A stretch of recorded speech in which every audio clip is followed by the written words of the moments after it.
Hi everyone, I'm Robin Trimingham and I'm here with Bill Storie, the founder of olderhood.com, and you're listening to Radio Olderhood, Retirement Happiness, a continuing series. So Bill, what's on your mind today? Hi, Robin. Hi, everybody. Um, well, I think actually I'm going to go back to an article that you had written earlier on this week called "What is Happiness?" And I think that obviously jives with the series that we have running every week called Retirement Happiness. Yeah, Um, I have to say, while I was traveling about a week ago, I was watching PBS in America, and they had an interview with the filmmaker Rocco Bellic. And it was a fascinating interview in which he talked about both about the documentary itself and about the process that he went through in his own mind when in deciding to make the documentary. mhm. His point was that for a long, long time, doctors and scientists had said that you could study depression, but everybody had thought that the idea that you could study the antithesis of that, which is happiness, they thought that was absurd. They assumed that happiness was a byproduct rather than something that could be learned or nurtured or encouraged. You mean improved or like if you're not happy, you can train yourself If to you're be not happy. happy by nature, that you can learn to be happy, that it's a skill that you can practice. Oh. Yeah, and this fascinated me. It really got me thinking, and I thought, people who are in a good mood tend to stay in a good mood, and people who are like sad or down or morose or depressed, they tend to stay that way too, unless something shakes them out of it. But that's in the situation where, I mean, clearly if something happens to them, something happens to a family member or something happens to them financially, then you can't, you're not going to be happy.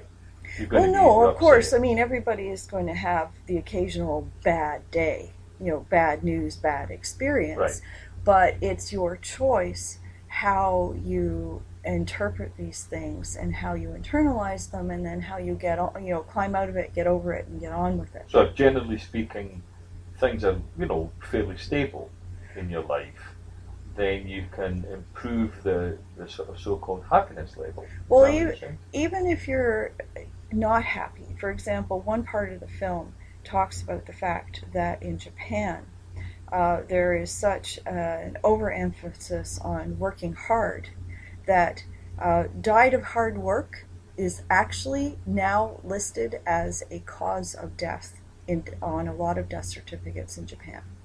Really? Really.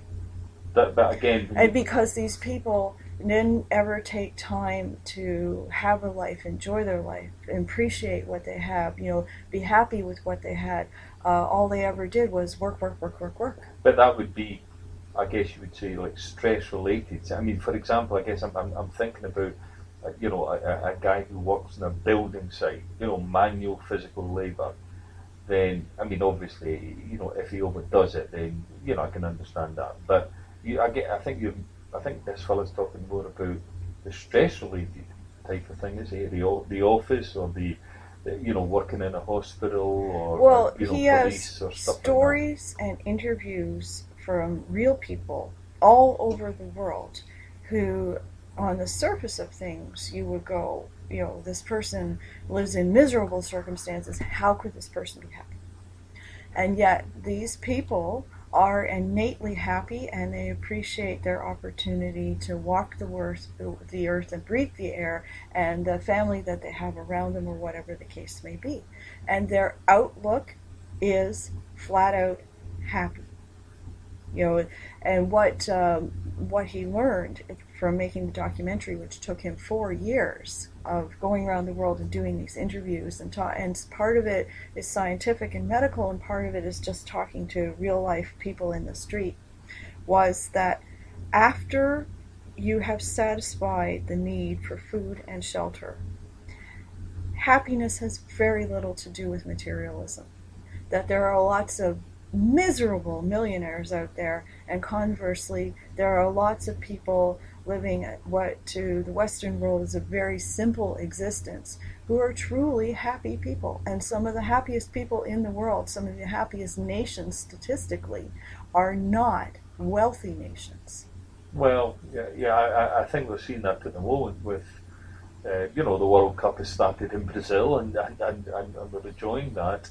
But I think we're also seeing, the barrios and places like that in Rio de Janeiro, etc., where, I mean, quite frankly, the living standards are horrible.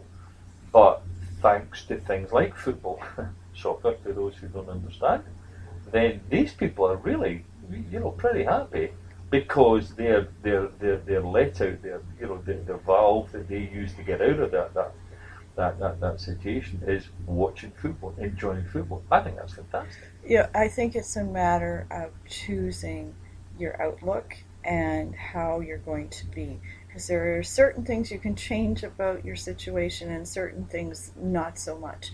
What I was reminded of when I was thinking about all this, remember quite a while ago we had a video clip on what was essentially a junkyard orchestra, and I think it was in Ecuador, where these children basically lived on the edge of a garbage dump, and their families survived by what was in the dump, and yet they had made homemade musical instruments and they were studying music, and the kids in the video clip were so happy.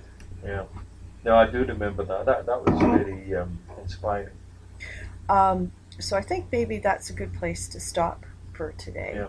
Yeah. Make sure you check out our Facebook page, www.facebookolderhood.com, and we'll look forward to seeing you next week. Bye, be happy. Take care, Bye. everybody.